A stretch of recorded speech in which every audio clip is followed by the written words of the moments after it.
සමාජ සේවා ආයතන සහ සමාජයට දායකත්වය දෙන පිරිස් සමහරලාට අපි අගය කරනවා හරි අඩුයි. නමුත් ඒ අය විශාල කාර්යභාරයක් සිදු කරනවා අපේ සමාජය මේ ක්‍රියාත්මක වීම සඳහා. ඒ වගේම සමහරලාට පසුපසින් ඉඳගෙන කිසිම වරප්‍රසාදයක් නොලබා දැඩි පරිශ්‍රමයක් දරමින් රට වෙනුවෙන් සමාජය වෙනුවෙන් ක්‍රියා කරනවා. සමහරලාට ඒ අයට ඉතුරු වෙන්නේ තමන්ගේ සතුට විතරයි. ඉතින් ඒ වගේ රට උදෙසාම ඉතා කැපවි ව්‍යාපෘතීන් ගණනාවක් කරගෙන යන පිරිසක් පිළිබඳව අපි කතා කරන්න සූදානම් වෙනවා. මෙලාදී මා සමග සම්බන්ධ වෙ සිටිනවා district 306B1 Sinhala district සිංහාධිපති ආර්.එල්. Rajkumar මහතා. අයිබෝන් අපට. අයිබෝන්. ඒ වගේම අපිත් එක්ක එකතු වෙලා ඉන්නවා මීගමු ඔරියන්ට් සිංහ සමාජයේ පරිසර කමිටුවේ ප්‍රධානියා සභාපතිවරයා ප්‍රදීප් පීරිස් මහතා. අයිබෝන්. අයිබෝන්. ඔබ දෙදෙනාම එකතු වෙලා අපි කතා කරන්න බලාපොරොත්තු වෙන්නේ මේ රට වෙනුවෙන් මේ වන විට ඔබ ක්‍රියාත්මක කරන ව්‍යාපෘතීන් පිළිබඳව. මුලින්ම අපි සිංහල තුතුමාගෙන් පටන් ගනිමු. විශේෂයෙන්ම කොවිඩ් තත්ත්වයත් එක්ක සෑහෙන වැඩ ප්‍රමාණයක් සිංහ සමාජය විසින් ශ්‍රී ලංකාව තුළ දියත් කරගෙන යනවා.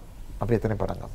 ඔව් පළමුවෙන්ම අද නුගසෙවන වැඩසටහන තුලින් අපිට අවස්ථාව ලබා දුන්නට රූපවාහිනී සංස්ථාවට මම ස්තුතිය පළ කරනවා.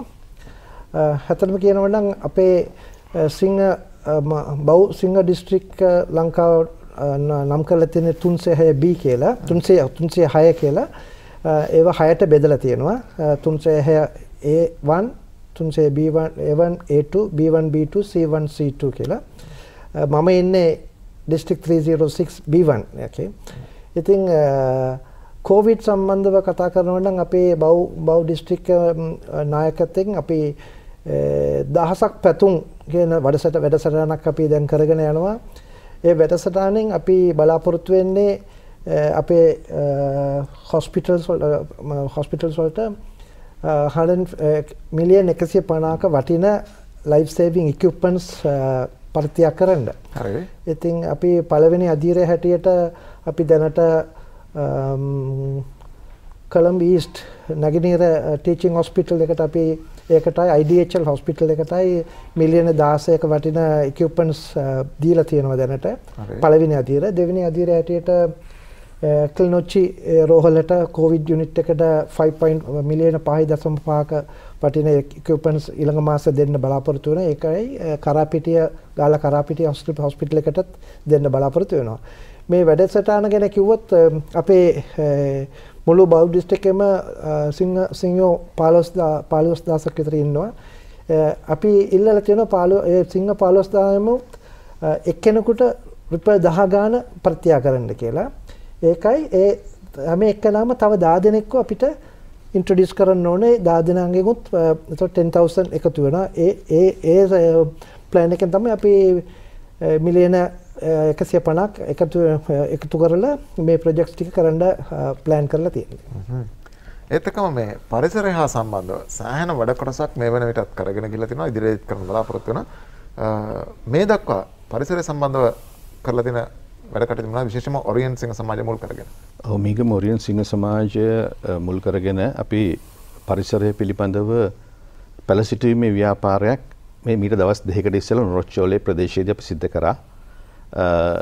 අපි මේ ව්‍යාපෘතිය ඇත්තටම පටන් ගත්තේ 2018 වසරේදී.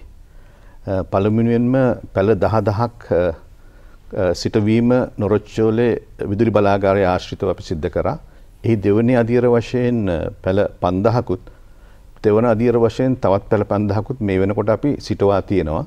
ඉතින් ඒක සිටවනවා විතරක් නෙමෙයි ඇත්තටම නොරොච්චෝලේ නෑ පැල මොනවද හිටවන්නේ? පැල අපි හිටවන්නේ කුඹුක් කරඳ කොහොඹ සහ මී යන ඒ පැල වර්ග හතර තමයි විශේෂයෙන් මූලික කරගෙන හිටවන්නේ. හරි හරි. ඉතින් මොකද එහි තියෙන පරිසරික ගැටලුත් එක්ක ඒක සාගර පරිසර ආරක්ෂණ මොකද ඔබතුමාගේ පරිසර සාගර පරිසර ආරක්ෂණ අධිකාරියේ එක්ක කරපු සාකච්ඡාවක ප්‍රතිඵලයක් වශයෙන් තමයි මේ ව්‍යාපෘතිය අපි එදා 2018 පටන් ගත්තේ. මේ පටන් ගන්න අවස්ථාවේදී අපිට පැලවල දායකත්වය එහෙම නැත්නම් මෙහි සඳහා පැල ලබා දීම ආසියන් ෆිනෑන්ස් සමාගම විසින් දරුවා. ඉතින් මිගම ඔරියන්ට් සිංහ සමාජයත් විදුලි බලාගාරය එක්ක එක්කාසු වෙලා තමයි මේ ව්‍යාපෘතිය දියත් කරලා තියෙන්නේ. ඉතින් මේ පැළ සිටුවීම සඳහා අපි දායකත්වය දක්වන අතරම විදුලි බලාගාරය විසින් මේ පැළ රැක බලා ගැනීම සිද්ධ කරනවා. ඒ නිසා එහි සාර්ථකත්වය අපි දකිනවා. ඒ නිසා තමයි අපි 2018 පටන් ගත්ත ව්‍යාපෘතිය දිගින් දිගටම අඛණ්ඩව වාර්ෂිකව ඉදිරියට ගෙනියන්නේ.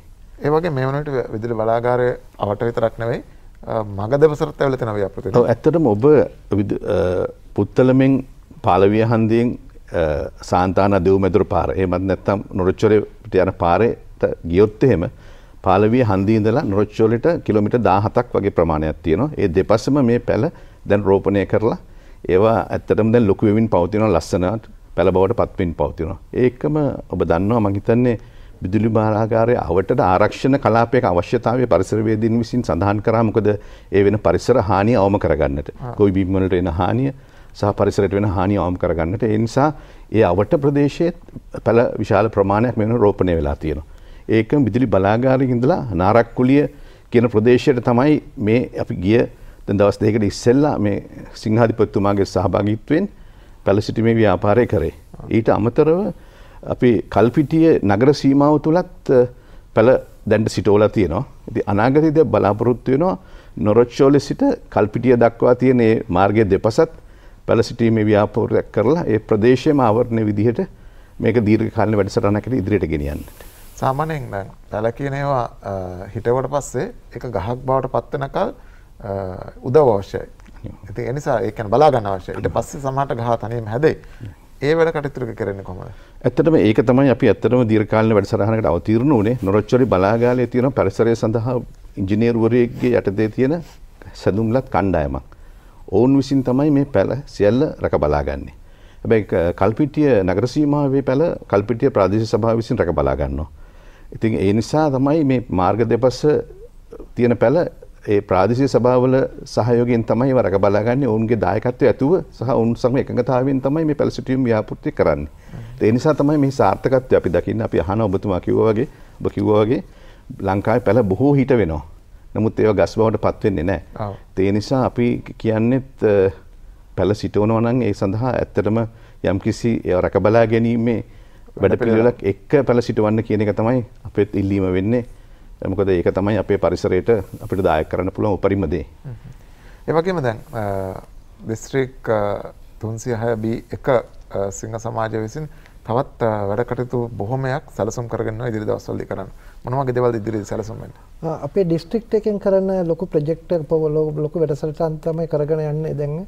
අපි බලාපොරොත්තු වෙනවා තෙල්ලිපලේ යාපනයේ තෙල්ලිපලේ කැන්සර් හොස්පිටල් එකට ඉක්විප්මන්ට්ස් වගේක් ඩොනේට් කරන්න. ඒගොල්ලෝ කැන්සර් යුනිට් එකට ඔක්සිජන් ප්ලාන්ට් එකක් නැහැ. ඒතකොට ඒගොල්ලෝ අනිත් එතන තියෙන හොස්පිටල් එකෙන් තමයි බරව කරන්නේ ඔක්සිජන් අවශ්‍යතාවය වුණාම. ඒගොල්ලෝ ඉල්ලලා තිබුණා අපිට ඔක්සිජන් ප්ලාන්ට් එකක් කැන්සර් යුනිට් එකට අදලා දෙන්න කියලා. හරි. ඒකයි මල්ටිපැරා මොනිටර්ස් කීපයකුත් 4කුයි liver cancer treat කරන්න equipment එකක් ඒ equipment එක 8 million වෙනවා. නම microwave ablator. ඒ equipment එකත් ඒකට donate කරන්න බලාගෙන ඉන්නවා මේ අවුරුද්ද ඇතුළත. සාමාන්‍යයෙන් ඒ equipment එකෙන් private hospital එකේ කරනවා නම් එක testing එකට යනවා නම් liver testing එකට යනවා ලක්ෂ 3මාරක් විතර යනවා cost එක. so අපි ඉතින් ඒ donate කරාම ඒ මුළු උත්තර පළාතේ ඉන්න මාජනයට ඒක ලොකු උදව්වක් වෙනවා. නැත්නම් ඒගොල්ලෝ කොළඹට එන්න ඕනේ මේ ටෙස්ට් එක කරන්න කොළඹට එන්න ඕනේ. ඉතින් ඒක තමයි අපේ ලොකුම බලාපොරොත්තුව. ඒක ඉෂ්ට කරන්න එක තමයි ලොකුම බලාපොරොත්තුව අපේ. කොයි වගේද සහයෝගය ලැබෙනකොට? සහයෝගය අපේ දිස්ත්‍රික්ට් එකේම අපි ලොකු රෙෆරල් ඩ්‍රෝ එකක් කරලා අපි දැන් කරගෙන යනවා. ඒකයි ජාත්‍යන්තරත් අපි වීඩියෝ ක්ලිප් එකක් ප්‍රිපෙයාර් කරලා මුළු ලෝක වටේම ඒක යනවා දැන්. ඒගොල්ලෝගෙන් ගොඩක් අපිට උදව් දැන් ලැබීමෙන් පවතිනවා. તો ඒකෙන් තමයි අපි 14 ඒක total cost of the project ඇවිල්ලා 14 million. so ඒක දැනට අපිට සෑහෙන ලොකු ගාණක් හම්බෙලා තියෙනවා. ඉතින් ඒක හම්බෙච්ච ගමන් මේ ප්‍රොජෙක්ට් එක අපි සම්පූර්ණ කරනවා. ඒ වගේම මේ පරිසර ගැන කතා කරද්දී දැන් නොරොච්චොලි කියන්නේ එක ස්ථානයක් විතරයි. තව බොහෝ පරිසර ගැටලු ගැන විවිධාකාරයෙන් අපි කතා බහ කරනවා. ඉතින් කොයි විදිහට ඉදිරියේදී පරිසරය සුරක්ෂිතභාවය සහ පරිසරයේ තියෙන ස්වභාවය වර්ධනය කිරීම සඳහා ඉදිරියේදී දායක වෙන බලාපොරොත්තු වෙනවා. ඇත්තටම අපි පරිසරය ගැන කියන්නේ අතා සංවේදී ප්‍රශ්නයක් අද. පරිසරය විනාශ වෙනවා කියන ප්‍රශ්නයක් එක පැත්තකින් තියෙනවා. ඉතින් සංවර්ධනයත් එක්කත් යම් බලපෑම් පරිසරයට ඇති වෙනවා. මම හිතන්නේ නොරොච්චෝලේ ගැන කිව්වා වුණත් නොරොච්චෝලේ බලාගාරයත් ඒ වගේ පරිසර යම් දේවල් නිකුත් කරත් නොරොච්චෝලේ ගැන කියනකොට 40%ක් අපි මේ පාවිච්චි කරන විදුලිය අද නිපද වෙන්නේ නොරොච්චෝලේ බලාගාරේ. ඒත් හිතා ගන්න පුළුවන් ඒ වෙනකොටම ඒ නොතිබුණා නම් මොන ආකාරයේ බලපෑමක් ශ්‍රී ලංකාවේ සංවර්ධනයට වෙයිද කියලා.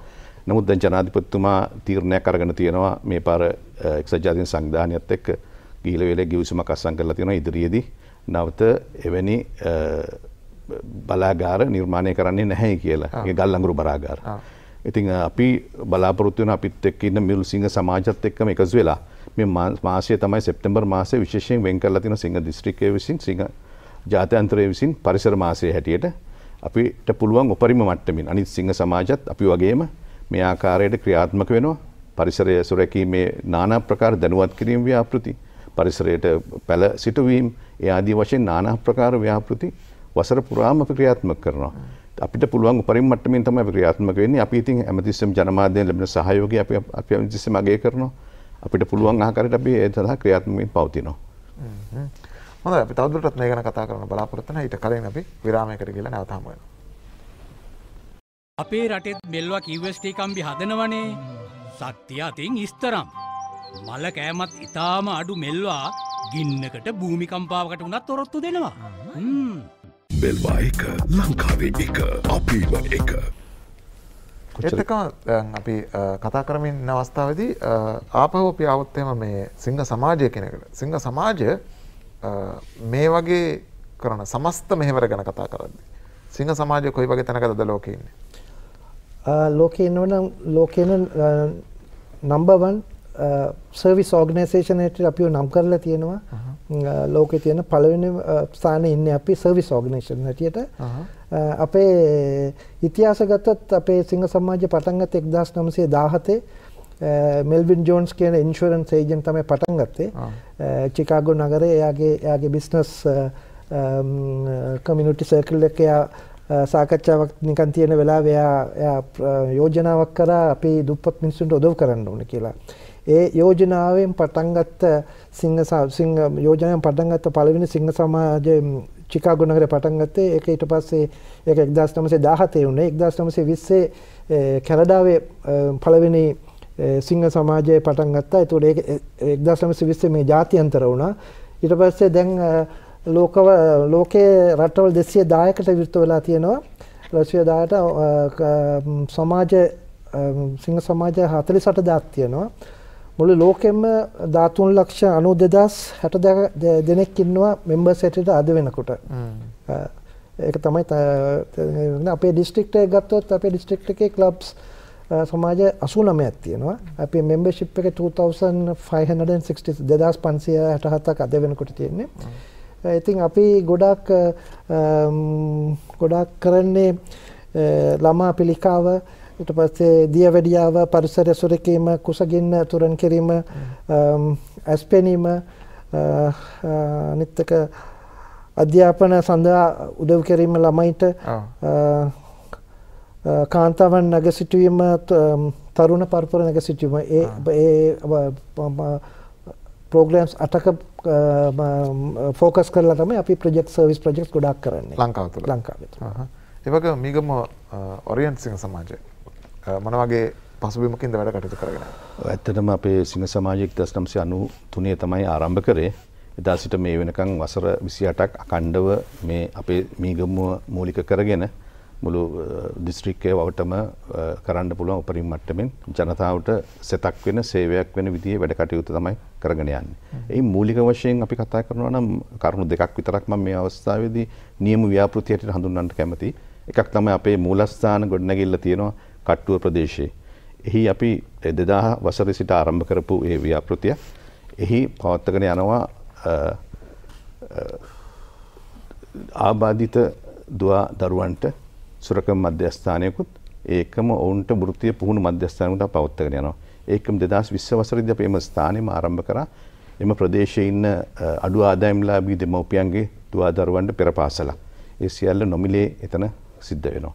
ඒකම විශේෂයෙන් මම මේ අවස්ථාවේදී මම හිතන්නේ මේ අහන් ඉන්න අයට කියන්න අවශ්‍යයි.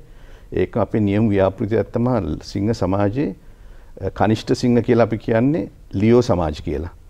තොර ලියෝ සමාජයක් අපි 1994 වසරේ ඉඳලා අකණ්ඩව ක්‍රියාත්මක වෙනවා. අපි දකිනවා අපි තරුණයෝ හැටියට හිටිය. දැන් අපි ටිකක් වයසයි.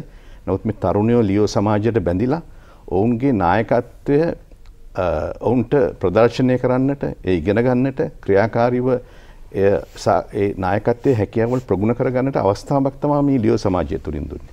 ඉතින් ඒ හොඳම උදාහරණ අද අපිට අපේ ලියෝ සමාජයෙන්ම පළවෙනි සභාපති තමයි අද අපේ සිංහ දිස්ත්‍රික්කයේ දෙවන සිංහාධිපතිවරයා වශයෙන් පත් වෙලා ඉන්න අපේ ලියෝ සමාජයේ ආරම්භක ලියෝ සභාපතිතුමා. ඒකම ගත්තොත් එහෙම අපේ මේ වර්තමාන සභාපතිතුමා පී මුරුගානන්දන් මැතිතුමා අපේ ලියෝ සමාජිකයෙක්. එතුමා අද ලංකාවේ සුප්‍රසිද්ධ මෙල්වා කියන ඒ ව්‍යාපාර සමූහයේ සභාපතිතුමා. ඉතින් මේ ආකාරයට බොහෝ අයට තමුන්ගේ දුවදරුවන්ගේ මූලික අඩිතාලම නායකත්වයේ අඩිතාලම දාගන්න හොඳම අවස්ථාවක් තමයි මේ ලියෝ සමාජ. අවුරුදු 18 ඉඳන් 30 වෙනකන් අයට මේ සඳහා සමාජිකත්වය ගන්න පුළුවන්. ඉස්කෝලවලත් ලියෝ සමාජ තියෙනවා. ඒකටත් ජොයින් වෙන්න පුළුවන්. ඉතින් ඒ නිසා ඒක මම හිතන්නේ තමුන්ගේ අයට ජාත්‍යන්තර සමාජය ගැන අවබෝධයක් ලබා ගන්න, ජාත්‍යන්තර අයත් එක්ක සහසම්බන්ධ වෙන ව්‍යාපෘති ගොඩාක් තියෙනවා. ඉතින් ඒත් එක්ක සහසම්බන්ධතා පවත්වාගෙන ජාත්‍යන්තර කටයුතු වලට නියැලෙන්නට අවස්ථාවක් තියෙනවා. ඒ ආදි වශයෙන් ඒ අවස්ථා මම හිතන්නේ හොඳ පණිවිඩයක් වෙයි කියලා මම විශ්වාස කරනවා. මේ අපේ අහන් ඉන්න අයට උන්ගේ දුව දරුවන්ගේ අනාගතය තව තවත් සාක්ෂාත් කරගන්නට.